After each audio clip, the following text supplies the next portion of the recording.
The Galactic Union had faced wars, rebellions, and dangerous species before, but nothing unsettled them quite like humans. Humans were not the strongest, not the most advanced, not the most numerous, but humans had something the galaxy feared they refused to break. Whenever the Union tried to force humans into rules, humans pushed back harder. Whenever the Union tried to limit human expansion, humans found another way. Whenever the Union tried to intimidate them, humans stood taller, and that made the Union nervous, very nervous. In the center of Union space sat a glowing, circular chamber where every major species sent a representative. Today, the topic was simple, yet terrifying. What should they do with humanity? The debate started softly, but grew into something louder, darker. Counselor Vendar, a tall creature with shimmering scales, slammed his fist on the table. Humans are unpredictable. They adapt too fast. They cannot be controlled. Another counselor, with 4 eyes blinking nervously, added, they spread everywhere. Every world they settle becomes stronger. They learn local environments too quickly. A third counselor stood. Humans do not follow orders. They question everything. They rebel. They resist. A room fell into silence. No species in the Galactic Union behaved like humans. Other species obeyed laws. Other species avoided danger. Other species accepted their place. But humans asked why. Humans asked why not. And worst of all, humans acted even when they were supposed to fear. General Korak, leader of the Union Defense Force, stepped forward. His voice shook the room. We have monitored human soldiers. We have seen them survive. Things our troops cannot. They adapt in minutes to hostile environments. He paused, then said something that chilled the entire chamber. We do not fear human weapons. We fear human creativity. A whisper spread among the seats. Humans did not win because of strength. They won because they refused to give up. The general played a series of holographic clips. A human soldier using local mud to confuse heat-seeking drones. A human worker repairing Union machinery without needing instructions. A human child building a shelter faster than trained survival experts. Each image made the council more uncomfortable. Finally, Korak said, if humans continue to grow like this, the Union cannot control them. The room burst into arguments. Counselor Vendar raised his hand again. There is a simple solution. The room went quiet. We exile humans, not to prison, not to another colony. He pointed to a hologram of a burning, storm-filled world. Kharos' 10th Class-15 Deathworld. Gasps filled the chamber. No species had ever survived more than 12 hours on that planet. Its storms melted metal. Its creatures tore apart tanks. Its gravity crushed bones. A world designed by nature to kill everything. One counselor asked, are you suggesting genocide? Vendar shook his head slowly. No, they will have a relocation, a new home. It will not be our fault that the world is impossible. The cruelty hid under soft words, but everyone understood the meaning. Exile humans to die and let the planet erase them.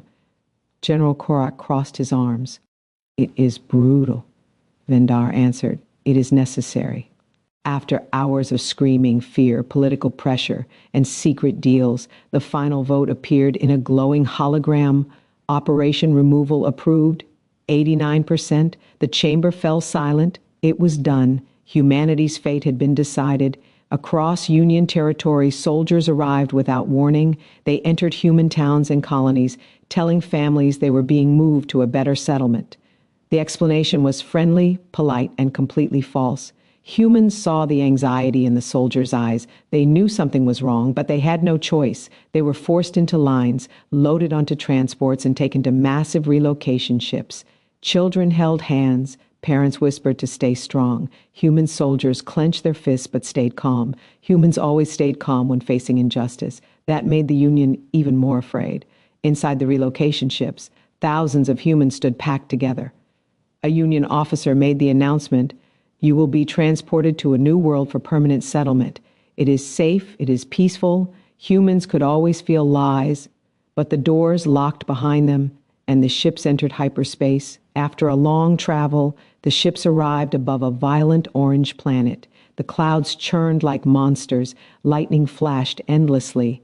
The ground below cracked and boiled. Humans stared out the small windows. They understood immediately this was not relocation, this was execution. Yet none of them screamed. They only held each other tighter. Humans had seen darkness before. Humans had survived worse. The Union soldiers opened the ship's central door. Dozens of armored pods waited like coffins. Board the descent capsules. The officer ordered. Humans stepped inside quietly. Mothers held children. Old men stood tall. Young soldiers checked straps and prepared others. When the final pod was sealed, alarms sounded. Boom!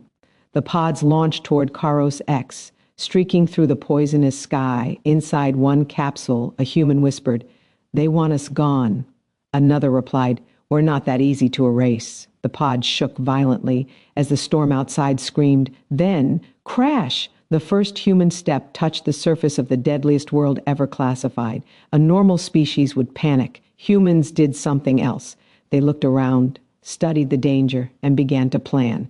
Back in the High Council chamber, Vendor sat with a satisfied smile. "It is finished," he said confidently. "The humans will not last even a day."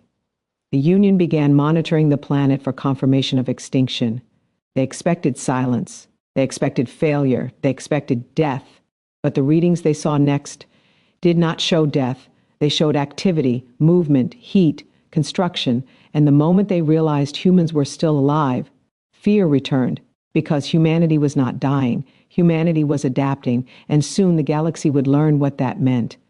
When the human pods crashed onto Kharos-X, the surface of the planet reacted like a living beast disturbed from sleep. Firestorms tore across the plains, winds shrieked like angry spirits. Lightning struck so close that the air vibrated inside the human lungs. Most species would have died instantly, but humans got back up. Some limped, some groaned in pain, some helped the injured, but they stood. The Union expected the planet to kill them quickly. Instead, the planet gave them something else, a challenge. The first night on Kharos-X was chaos. The temperature dropped so fast the ground cracked like shattering ice. Toxic fog rolled down the mountains. Huge shadows moved along the horizon, creatures with too many legs and armor thicker than steel. Human groups gathered in circles, building small fires and guarding each other. Their clothes were soaked, their faces covered in ash and dust, but their eyes held the same expression. "We are not dying here." When the first predator attacked, a giant lizard-like beast with spikes growing from its spine, it crashed straight into the human camp. People screamed, scattered, and ran for weapons. But one human soldier stepped forward with a broken metal rod. The predator lunged. The soldier ducked, jammed the rod between its jaws, and drove it into the soft underside of its throat. A second human jumped on its back, using a sharp stone to cut at the neck joint. Together, they brought down a creature that had lived on Kharos-X for millions of years. Humans had found their first resource, predator bones, and predator bones were strong. By the next day, humans began to build structures, using the remains of the beasts they killed. The bones were thick as metal, resistant to toxic air, naturally curved, lightweight for their size. Humans tied them together with vines and used hard resin from local plants as glue. The shelters looked strange, almost tribal, with curved spines forming arches and rib cages becoming protective walls. A Union scientist observing the footage gasped, "They are building already. Impossible. They should be hiding." But humans did not hide. They adapted. The shelters protected them from acid rain and gave them their first true homes on the Deathworld. Kharos-X storms were legendary. They came fast. They destroyed everything. They struck without mercy. But humans noticed something unusual. A group of human engineers observed the sky every morning, every noon, every night. They recorded the lightning patterns, wind speeds, and temperature. See hang is. After 2 weeks, a pattern appeared. The storms followed cycles. They were not random. And once humans discovered the rhythm of the storms, they made a decision no other species would make. They would use the storms as power. Humans climbed tall rock formations and built lightning rods made of sharpened predator bones wrapped in scavenged scrap metal. The first attempt was terrifying. A bolt hit the rod, exploding it into pieces. But humans did not give up. On the second attempt, they built grounded structures. On the third attempt, they added metal coils. On the fourth attempt, they created a crude battery system that stored energy from the sky. The moment it worked, humans celebrated. Firestorms tried to kill them. Humans turned firestorms into electricity. The Union military watched this with disbelief. They harnessed lightning on a Class-15 Deathworld in 2 weeks. That is not possible. Nothing is impossible for humans.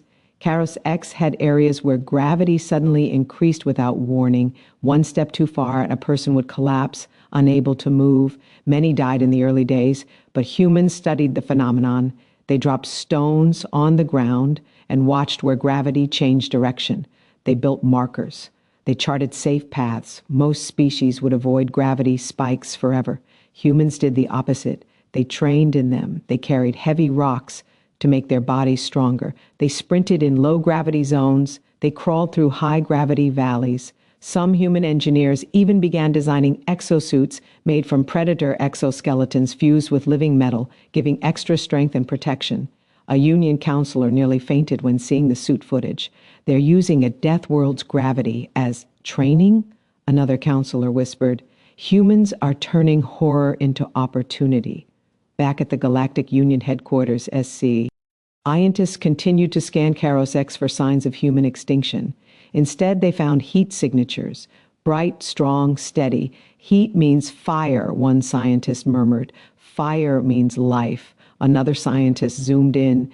Buildings, multiple, growing each day. Shelters connected by tunnels. Defensive walls. Energy sources. Movement of large groups. A full settlement. The council room erupted in shouting. They're adapting too fast. They're building too much. This is not normal. They should be dead. But humans were not dead. Humans were just beginning.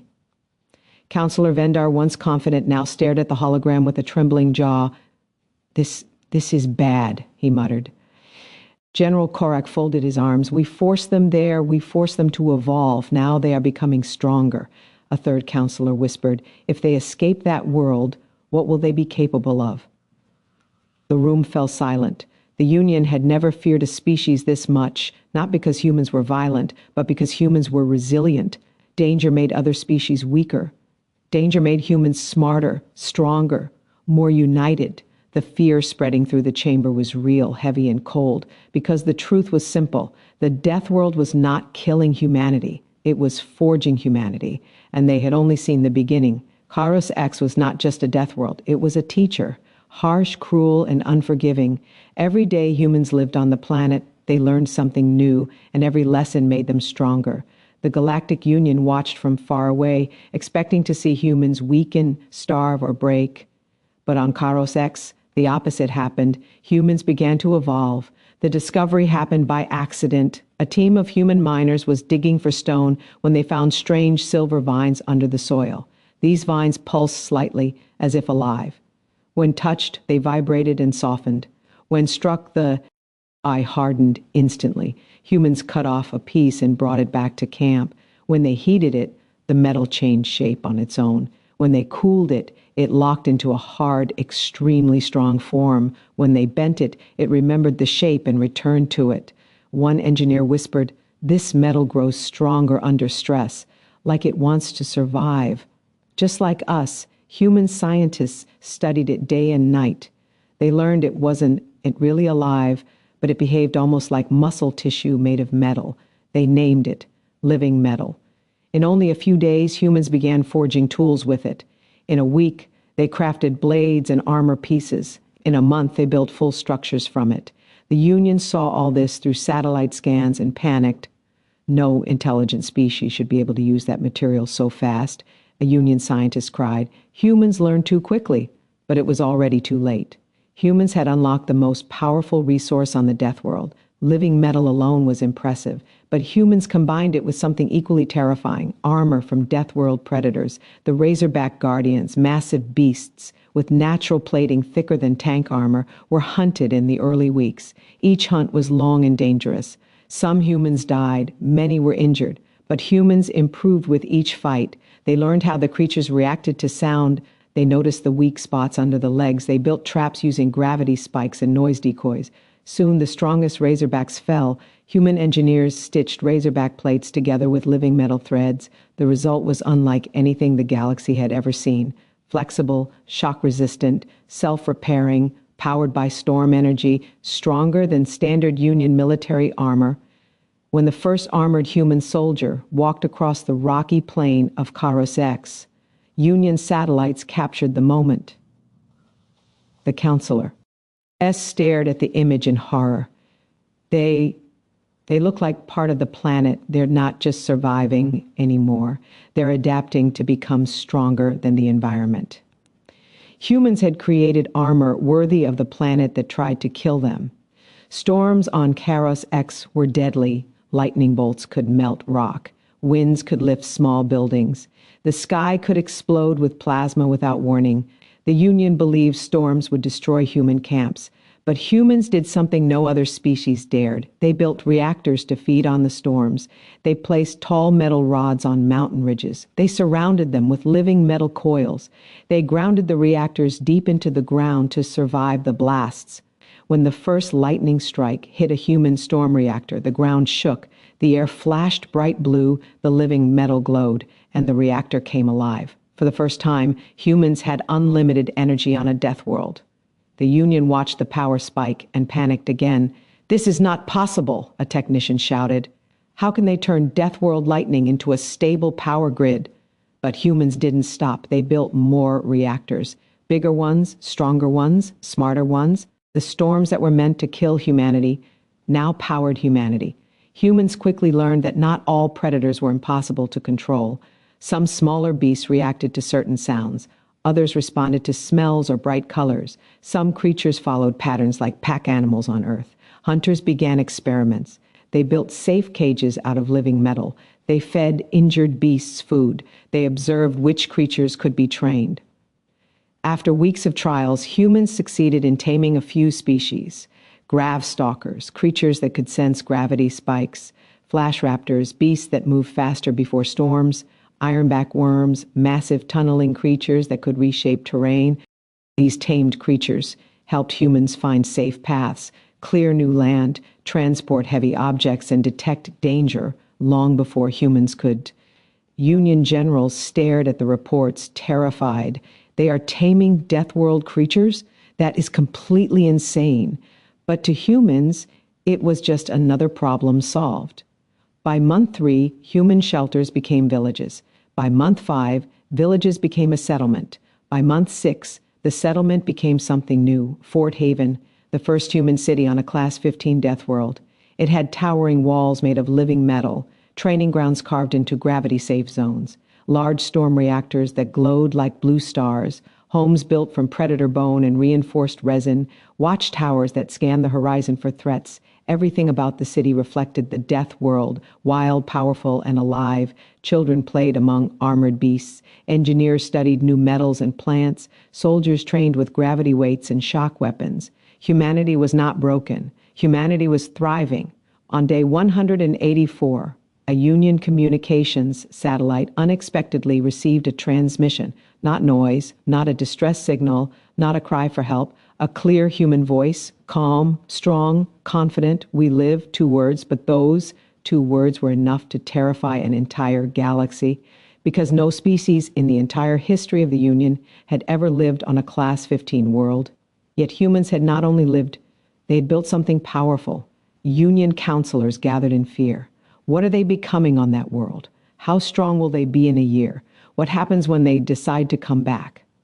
The silence that followed was heavy. The galaxy now understood a terrible truth. They had not killed humanity. They had created something new, something stronger, something smarter, something unstoppable. The Galactic Union had expected humanity to be dust by now. Silent, era, said, forgotten on the deadly world of Kharos-X. But instead of fading, humans grew louder each day. Storm reactors pulsed, living metal towers rose. Predators that once hunted humans now walked beside them. And the human city, Fort Haven, expanded like a living organism. The Union watched this with growing dread. Humans were not just surviving, humans were preparing, and that terrified the entire galaxy. To confirm the truth, the Union sent a small fleet toward Kharos-X. The plan was safe and simple: hover above the atmosphere, scan the surface, and return. But Kharos-X did not welcome visitors. As the fleet neared the upper atmosphere, the sky erupted with storms so violent they bent the hulls of warships. Space itself felt unstable. Gravity spikes surged upward, dragging ships out of formation. One cruiser, the Zephyr Blade, was struck by a plasma storm so intense that its shields melted. "Maneuver! Move away!" the captain screamed, but the orders came too late. A gravity pulse slammed the ship downward, smashing it against the planet's magnetic field. The entire vessel shattered in a flash of red lightning. Another ship attempted to rise, but the storms wrapped around it like claws. A shockwave hit, ripping off several of its engines. The last thing its crew saw was the swirling orange clouds, closing around them like a hungry mouth. Only one ship managed to escape, limping into space with half its systems destroyed. When it returned, the surviving pilot could only say 2 words: unnatural storms. The Union counselors felt their hearts sink. Kharos-X did not behave this violently before humans arrived. Something had changed, something the humans caused. Shaken, but still determined, the Union tried another strategy: surveillance drones. They launched hundreds of them. Small, silent machines designed to move through harsh conditions. These drones had survived volcanic eruptions, asteroid belts, and black hole debris clouds. Surely they would survive one planet, but Kharos-X did not care. The moment the drones entered the atmosphere, lightning hunted them like prey. Fierce winds tossed them across the sky. Predators leaped from cliffs and destroyed some in midair. But even stranger, the drones that survived the storms were destroyed by weapons fire, human weapons, turrets made of predator bone, fused with living metal, shock cannons powered by storm energy, gravity pulse traps activated by trained beasts. The feed ended each time with a flash of blue light and static. One scientist stared at the blackout screens, whispering, "They knew we were watching. They reacted instantly." Another added, "They aren't afraid of us anymore." Satellite scans showed something impossible. Human energy levels were rising fast, not just technology, humans themselves. Their bodies were adapting to harsh gravity. Their muscles had grown denser. Their reactions were faster. Their stamina was incredible. One scan showed a human running across the plains while carrying a metal beam heavier than a Union armored suit.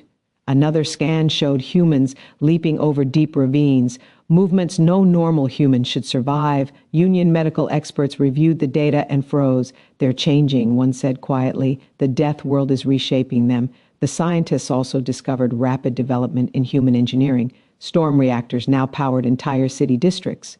Living metal machines built themselves stronger under pressure. Human weapons were evolving every week. What will they be in a year? A general said, "In fear. In 10 years? In 50? No one answered. Fear spread across the Union like wildfire. Emergency meetings were held. Arguments grew louder. Every species had an opinion.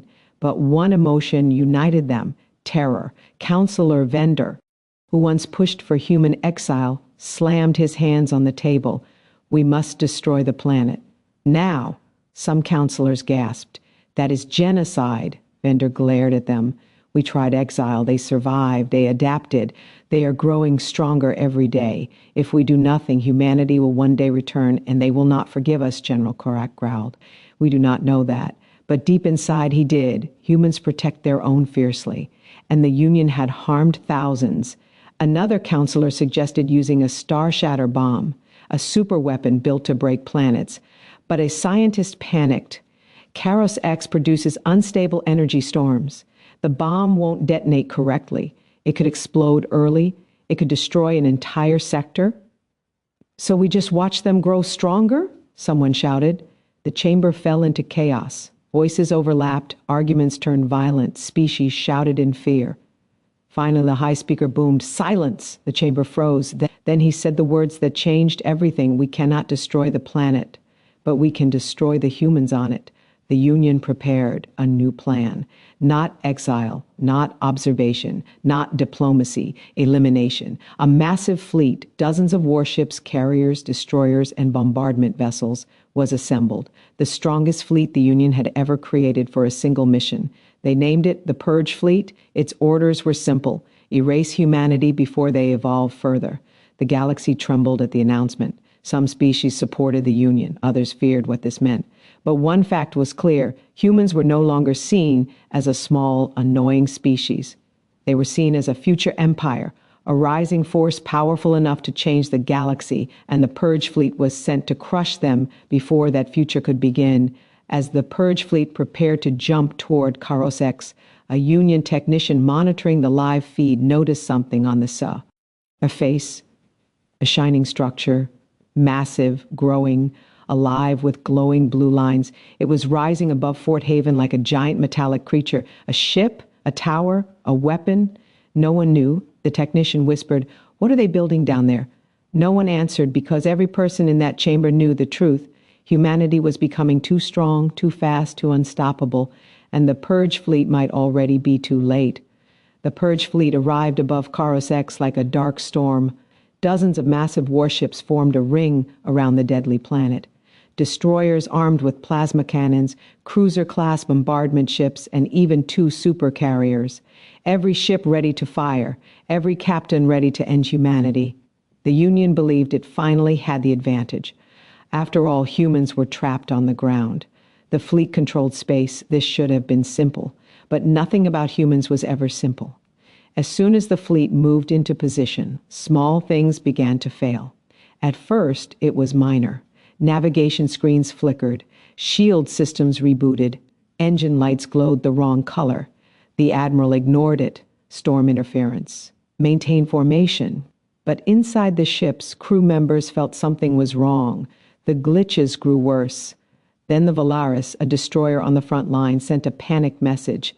"Admiral, our weapons systems are not responding." A second ship followed. "Our targeting arrays have gone offline." A third, "Weapons malfunction. Engines overheating." The Admiral leaned forward. What?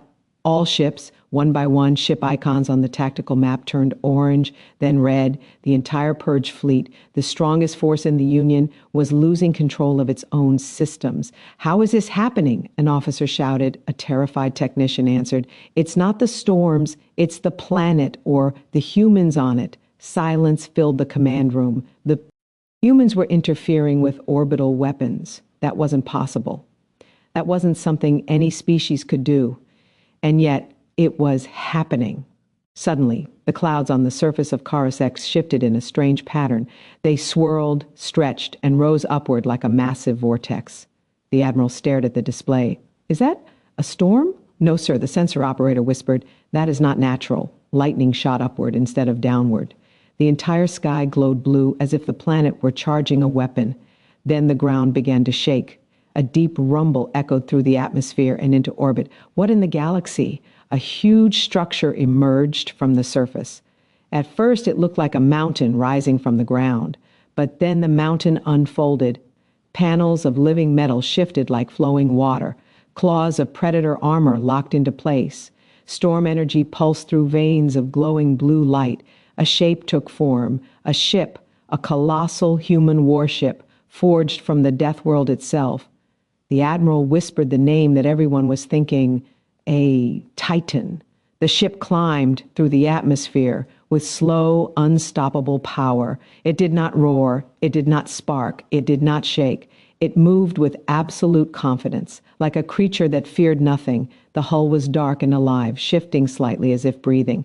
Lightning arced across its surface, feeding storm reactors inside the ship.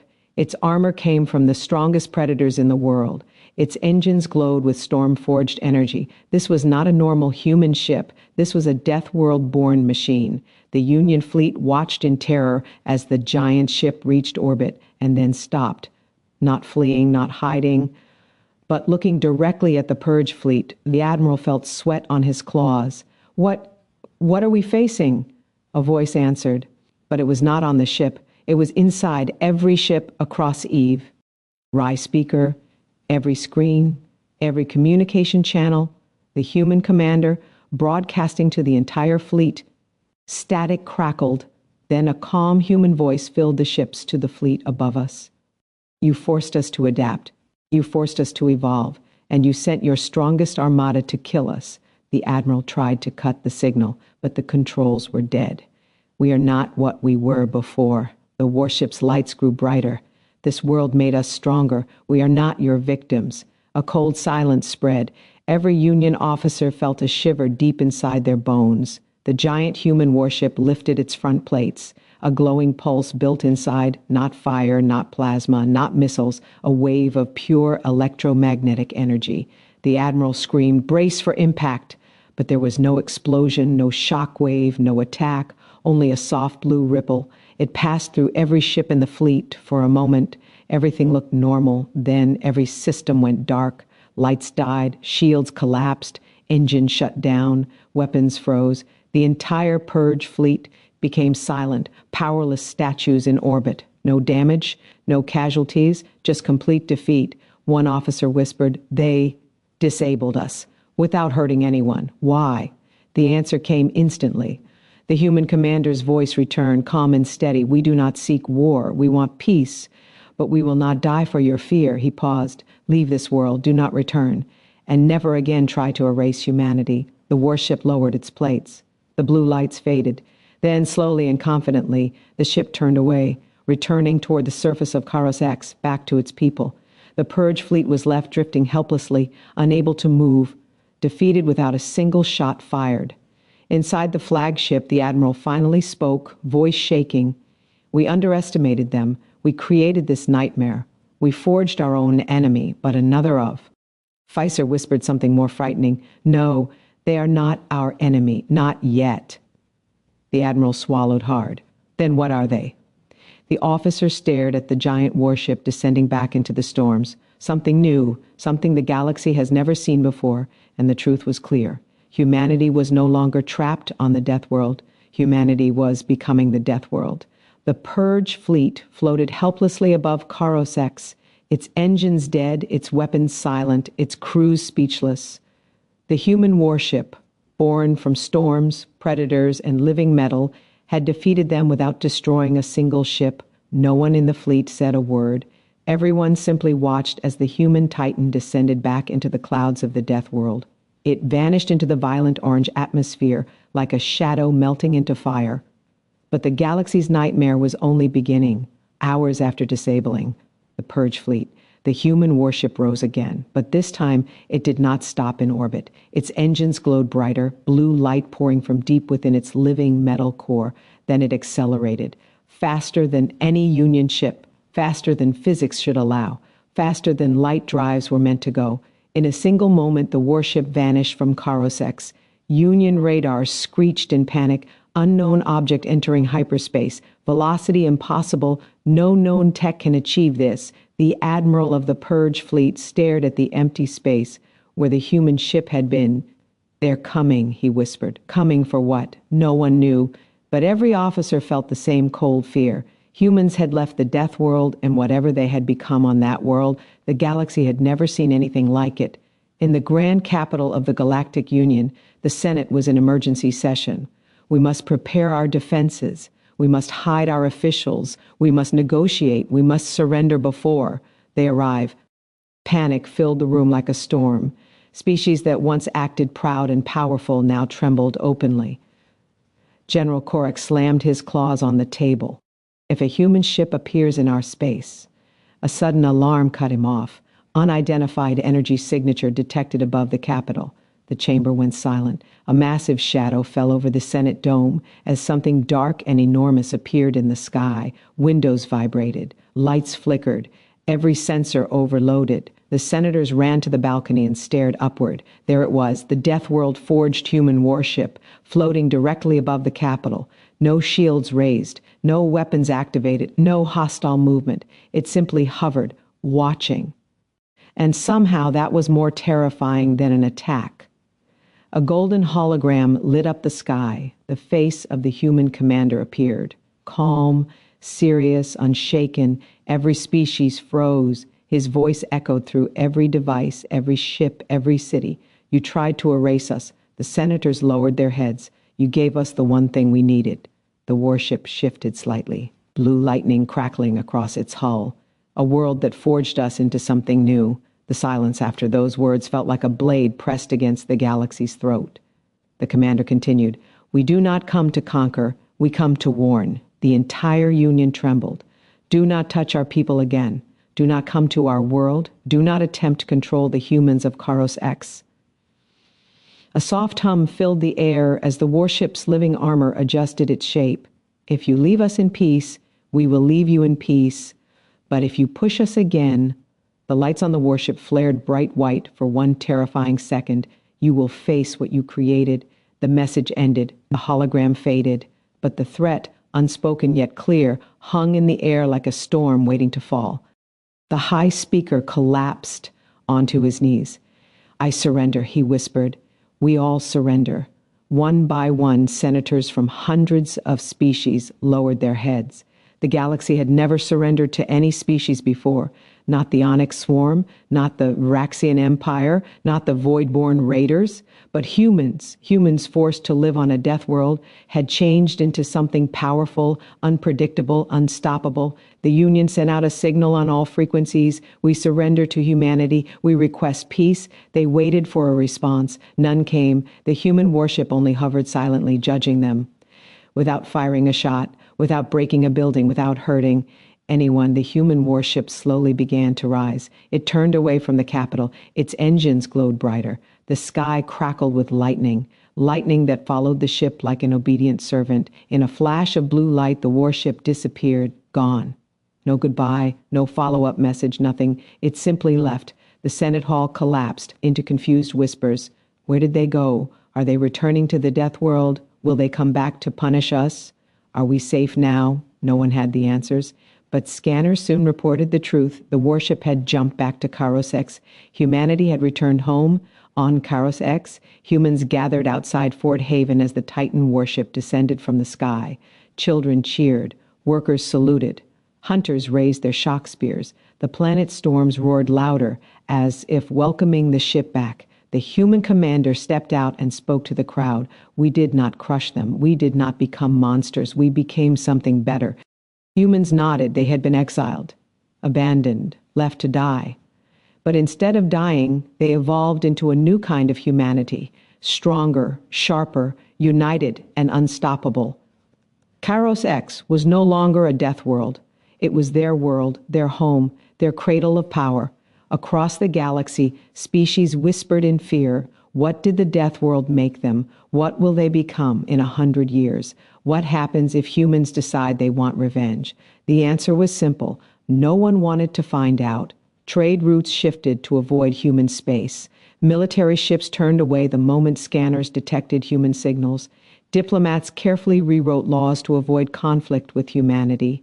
The galaxy had learned a lesson it would never forget. Humans are strongest when pushed into darkness, and nothing survives what they become when they climb back out.